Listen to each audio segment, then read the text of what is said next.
No DQ Galaxy.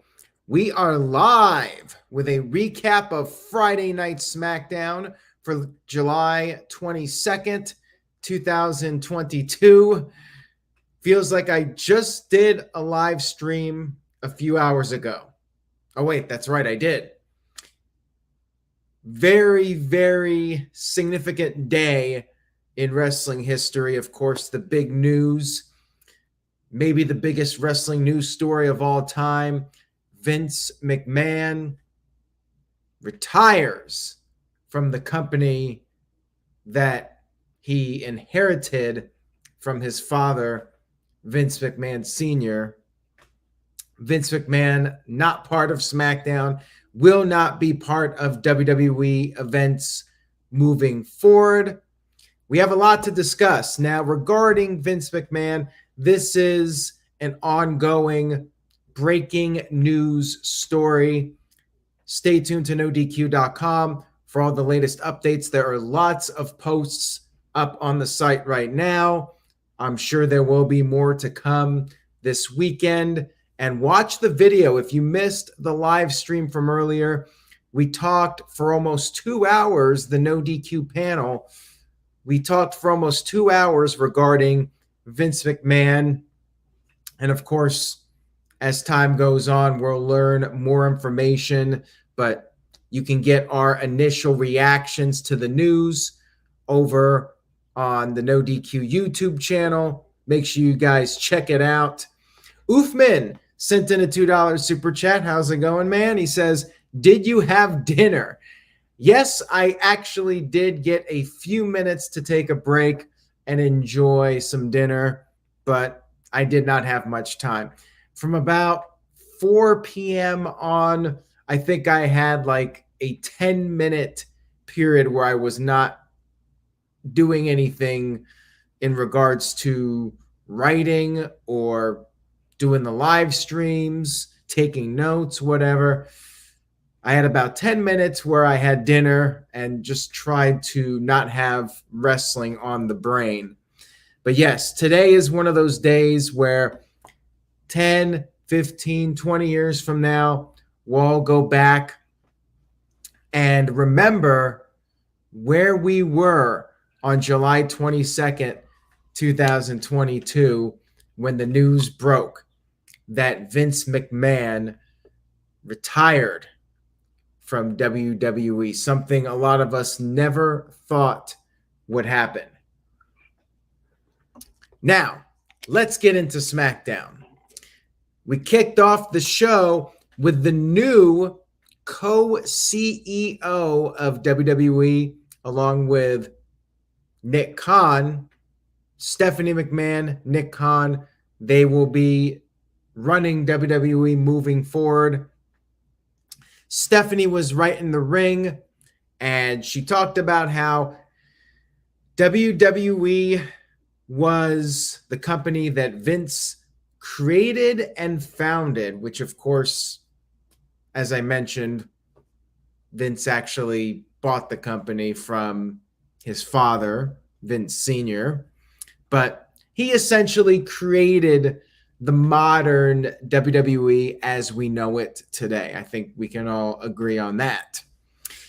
And she said that Vince wanted to thank the fans. That led to a thank you, Vince chant, I should say, which some people thought was cringe. But, I mean, it's a WWE event. You know, the WWE fans that attend live events admire Vince McMahon. Despite what you think of him as a person, he did so much for the industry and brought us countless hours of entertainment.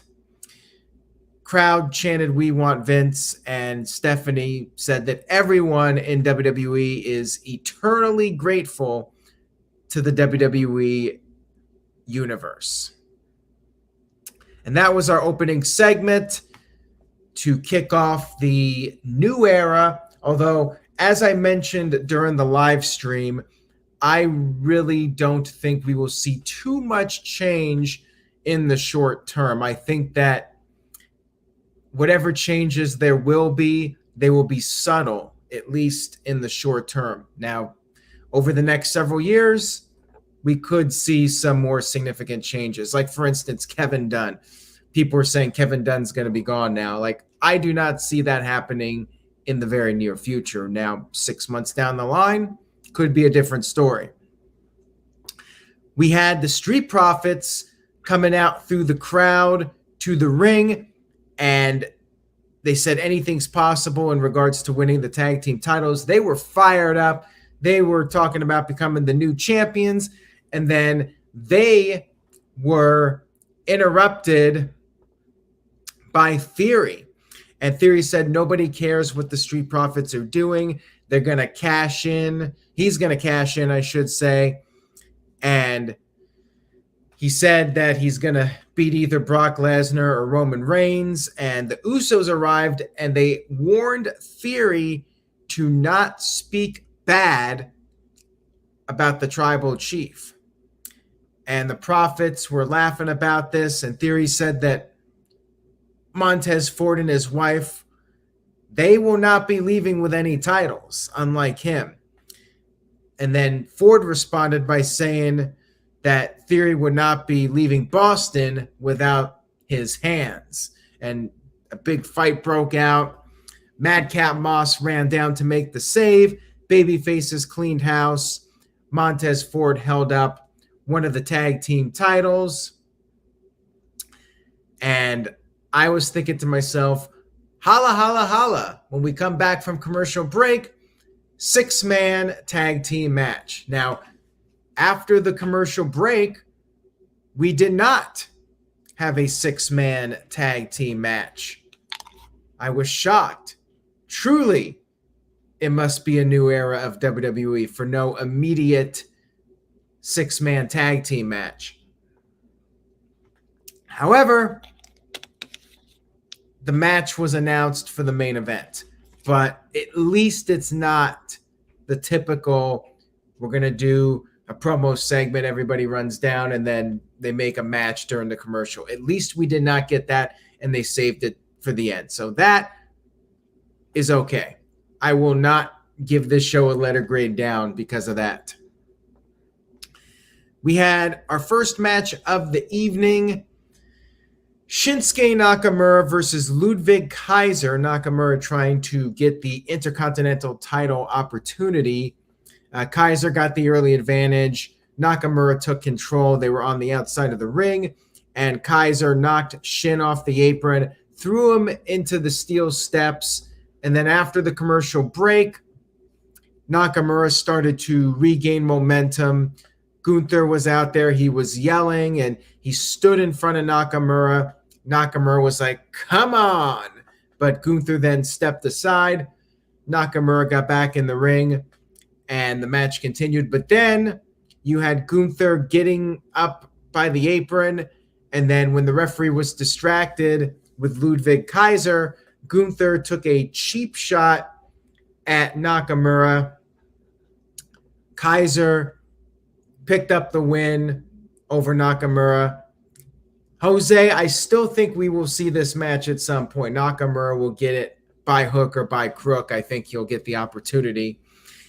After the match was over, Gunther patted his friend or so-called friend on the back, Ludwig Kaiser, but then gave him a hard-ass chop anyways because he's a cruel, evil bastard, that Gunther. So this was fine. Like I said, I think we will see Nakamura getting the opportunity at some point. You had Gunther with the actual physical attack on Nakamura to cost him the match. No real issues here, and I still think that we will see Nakamura getting his title opportunity. Maybe at SummerSlam, but perhaps more likely for the Clash in Wales, which might be a better place to do it with Gunther, considering he was the former NXT United Kingdom champion. And, I think that would be a very heated match in England for the Clash at the Castle, whatever the hell it's called. Clash at the Castle pay-per-view.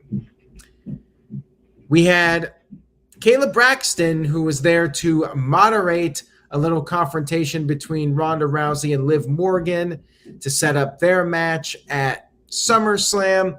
But Ronda Rousey quickly pushed Kayla aside, said that she likes Liv Morgan for seizing the moment at Money in the Bank, cashing in the contract, winning the SmackDown Women's title.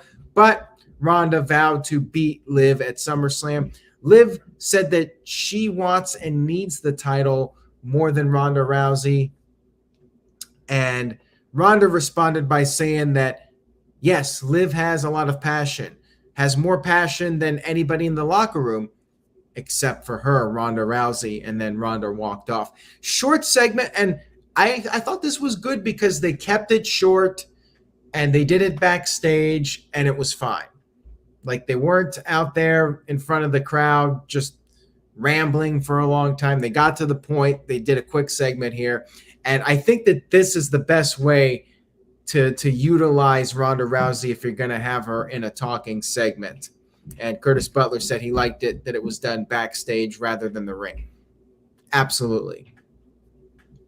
Then all of a sudden, we had Happy Corbin attacking Pat McAfee.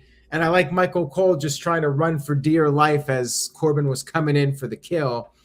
McAfee fought back and chased Corbin backstage. Corbin tried to use a steel chair, but McAfee ducked and they were fighting. Officials came in to break them up.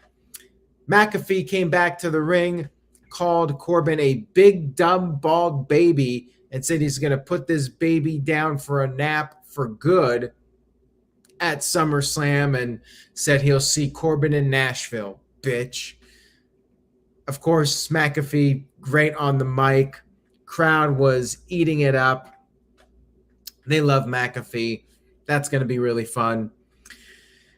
We had the New Day on commentary for Jinder Mahal and Shanky against the new and vicious Viking Raiders. That's their moniker now, the new and vicious Viking Raiders. Highlight of this was Xavier Woods mentioning that the Viking Raiders were Ring of Honor and IWGP Tag Team Champions. So yes, we got Ring of Honor and the IWGP Tag Team titles name dropped on this show. Vince has to be gone, right? No way that Xavier Woods would even try to pull off something like that if Vince was micromanaging him. Anyways, this was a very short match. The Vikings double-teamed Jinder for a little bit. They went to the outside of the ring, threw him into the steel steps, and then threw him into the New Day. Mahal got counted out, and that was that. Not much to it. We had Sonya Deville confronting Adam Pearce backstage, and this basically led to Pearce making Sonya Deville versus Raquel later on in the show. We had Sheamus and the Brawling Brutes coming to the ring for a promo, and Sheamus called the people in Boston a bunch of fake Irish folks, said the match against Drew McIntyre is not going to happen until Angela the Sword is banned. Drew McIntyre then showed up with the sword. He did agree to put it away if Butch and Ridge Holland got out of the ring, which they did. And McIntyre wanted to know when Sheamus became a bitch. Said that him and Sheamus, they should be fighting for the Clash at the Castle title opportunity. Said that the current champion, Roman Reigns, is holding the title hostage, while the other option is not that much better. Said that they need a real champion and a workhorse champion. Knows that Sheamus still has it in him.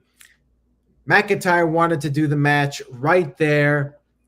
in Boston, but Sheamus said they will have the match. However, it will not be in Boston, but it will be next week instead.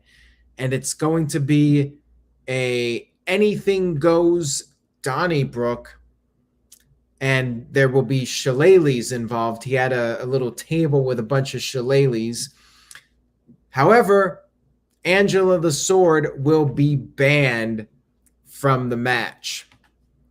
Crowd was chanting, "You suck," at Sheamus, and then Adam Pearce came out there, made the match official, and then Drew McIntyre took his sword and sliced one of the shillelaghs in half. So yeah, next week, the sword is banned. Will it be returned to Vince? Because I believe the sword is actually Vince's, and he lended it to McIntyre. Maybe this is the write-off for Angela. I guess we'll see. That match is taking place next week instead of SummerSlam, which I guess is fine. SummerSlam's already got like 8 matches. We really don't need the card bloated. I'm totally fine with 8 matches. Let's keep it at that. We then had Paul Heyman telling the Usos to use Theory to their advantage, but then beat him up afterwards and take him out. We then had Raquel versus Sonya Deville. Pretty basic match here. Sonya pie-faced her. Sonya tried to pick up. Raquel was unsuccessful. Sonya got in a little bit of offense, but this was basically a showcase match for Raquel.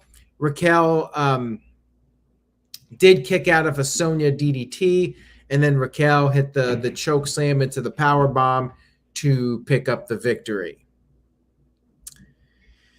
We had what was supposed to be another women's match, Lacey Evans versus Aliyah, but it's becoming the usual routine here with Lacey Evans coming to the ring, getting on the mic, saying that the reaction she got was no way to treat an American hero.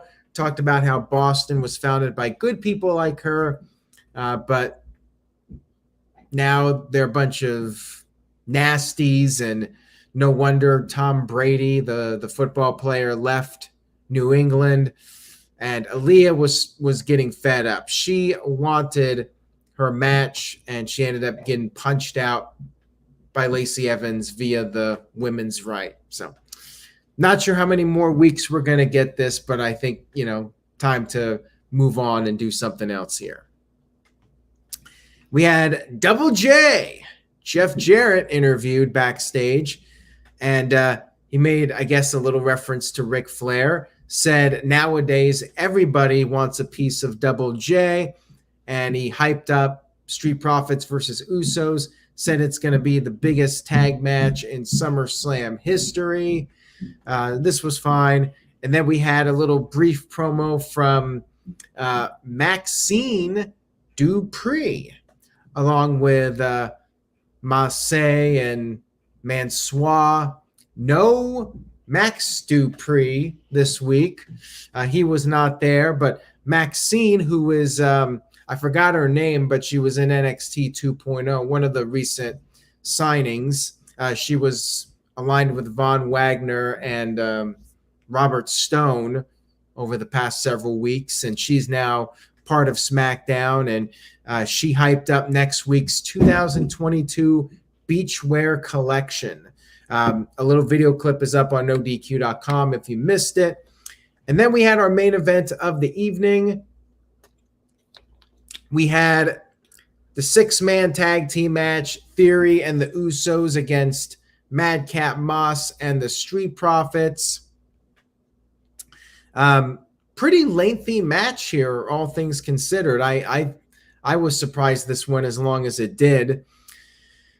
Ford was taunting Theory with the briefcase at one point. It was back and forth. Moss got a hot tag, hit a fallaway slam, beat up the Usos, and then Theory took his contract. Theory was going to try to leave the match, abandon the Usos, but Jay hit him with a super kick, and Jimmy hit one to Theory as well, and they were on the outside of the ring, and then all of a sudden Montez Ford came over the top with a dive onto them. Theory continued the match. Him and Madcap Moss went at it, and Moss was picking up momentum, but then Theory got the briefcase. He hit Moss with it and got disqualified. So another week, another DQ with Theory using the briefcase. I wasn't a fan of this because, like I said, it was a pretty lengthy match, and they had to do a DQ. Kind of lame. But then we got the big post-match angle, which some people were not expecting. We had Brock Lesnar showing up. Now, earlier, it was reported that Brock Lesnar walked out when the news broke about Vince McMahon retiring. Brock Lesnar was apparently not happy, and he said if Vince goes, he goes. Apparently, this is all what allegedly happened. But then it was reported that WWE was talking to Lesnar, trying to work things out with him. And I guess cooler heads prevailed. Brock Lesnar came back. I mean, Brock Lesnar was advertised for SmackDown, and then he got pulled. WWE.com, the article about Brock Lesnar, that was removed about an hour or so before SmackDown. So I guess whatever problems there were, they were resolved, and Brock Lesnar came back, beat the crap out of Theory, hit him with the F5, and hit him repeatedly with the Money in the Bank briefcase. Hamp Connor was not a fan of this show. He said with the $2 super chat, and thank you, Hamp, says, this entire show was a sack of turds. Wow, that's pretty harsh. And Walter Cruz, who was on earlier during our Vince McMahon live stream, said, I need to see Rick the Model return and manage this group, talking about the Maximum Male Models. It would fit perfectly. Yeah, why not? We haven't seen the model Rick Martel in many years. Like, when was the last time he ever even showed up on a WWE program? I mean, maybe he made a cameo or two. I tend to forget, maybe one of those 15, 20-year anniversary shows, but I would love that. I would love to see Rick Martel resurface in WWE and be part of the Maximum Male Models. Like, why not? I'm all for it. I mean, they brought in Ted DiBiase to work with LA Knight and To the Moon himself. What's his name? Cameron Grimes. Overall, SmackDown was okay, good. I was going to go C+, but then Brock Lesnar showed up at the end, and that was a good ending. I give that a good grade. The beatdown of Theory, that was a nice ending to the show. Ending I might give a B+ to, but the overall show, probably a B-. It was a more noteworthy SmackDown than usual. The Stephanie promo, she really didn't say much, but it's history. So, that was something worth checking out if you missed the show. The ending with the last match, I mean, kind of just filler, but all in all, it was a fairly entertaining show. And it's hard for me to really judge this show because they probably had to make a lot of changes last minute due to the Vince McMahon situation. So to me, I really don't think I can be too harsh on this week. It was fairly entertaining. So B-, I think, is a fair letter grade for this one. And like I said, I'm not expecting any significant changes right away. There's talk about WWE becoming TV 14 again. We'll see. We'll see what happens over the next several weeks, but I feel like it will mostly be business as usual. And we're probably not going to notice too much to indicate that Vince McMahon is no longer there. Although the Xavier Woods line, to me, that was like the biggest difference. Like, I feel like under normal circumstances, Xavier Woods would not be referencing Ring of Honor or the IWGP tag team titles. We had CM Punk mention Ring of Honor during the pipe bomb, but that was like a one-off thing, and obviously that was all planned out. I feel like Xavier Woods with a throwaway line referencing Ring of Honor doesn't seem like something he would say if Vince was supervising everything and micromanaging. And Virtue thinks that everybody was worked about Brock Lesnar, or Brock Lesnar really did work or walk out and things were resolved. I mean, that's quite possible. Hep Kano with a $2 super chat says, can we at least get rid of these lame word names? Lame word names? Are you just talking about the wrestler names? I mean, yeah, some of them are not good names in my opinion, and when they shorten the names, I'm not really a fan of that too often. Sometimes it works for the best, but here's the thing. If they have a name in NXT and it catches on, I say let them keep that name. And he said one word names. I mean, Austin Theory, he should just be Austin Theory. He doesn't need to be Theory, in my opinion. But some of them, like Ciampa, Tommaso Ciampa is a mouthful. So I'm okay with him just being Ciampa. I just think it depends on the guy. But if a name change isn't really necessary, then don't do it. Walter Cruz sent in a $2 super chat, says, with Vince gone, maybe people will keep last names now. Yeah, you might be right on that one. I mean, WWE is always going to try and make the names as marketable as possible. And I always say this, WWE was not the first company to shorten names. Like, if you remember Bill Goldberg in WCW, after a while, they pretty much dropped the bill. Like, I think Bret Hart would say it every once in a while, but after a while, he was just known as Goldberg, and the T-shirt said Goldberg, didn't say Bill Goldberg. You know, they just shortened it for marketing reasons. And WWE does the same thing, where sometimes they just have a wrestler with a one-word name instead of two. Make it more marketable. Anyways, guys, thank you all so much for watching the live streams. And if you watched both, I really do appreciate it. I appreciate if you watched one, but if you watched both, you know, that means a lot. Thank you guys for your continued support of NoDQ.com. It's been a crazy day, and this weekend's going to be wild. I'm sure there will be a lot more news coming out, and whatever happens now with Vince and the allegations, that's going to be interesting. A lot to look forward to see how things play out. It certainly is not a boring time in wrestling. So thank you guys again. Have a great weekend. I'm sure it's going to be busy for me. Enjoy your time with your family, your friends, your loved ones. And I will see you all next week. We got a busy week. We got SummerSlam coming up just over a week away. Ric Flair's last match. A lot going on. So stay tuned to NoDQ.com for the latest. If you liked this video, give it a thumbs up. Spread the word. Tell a friend about NoDQ.com. And remember, say yes to NoDQ. I will see you all next time.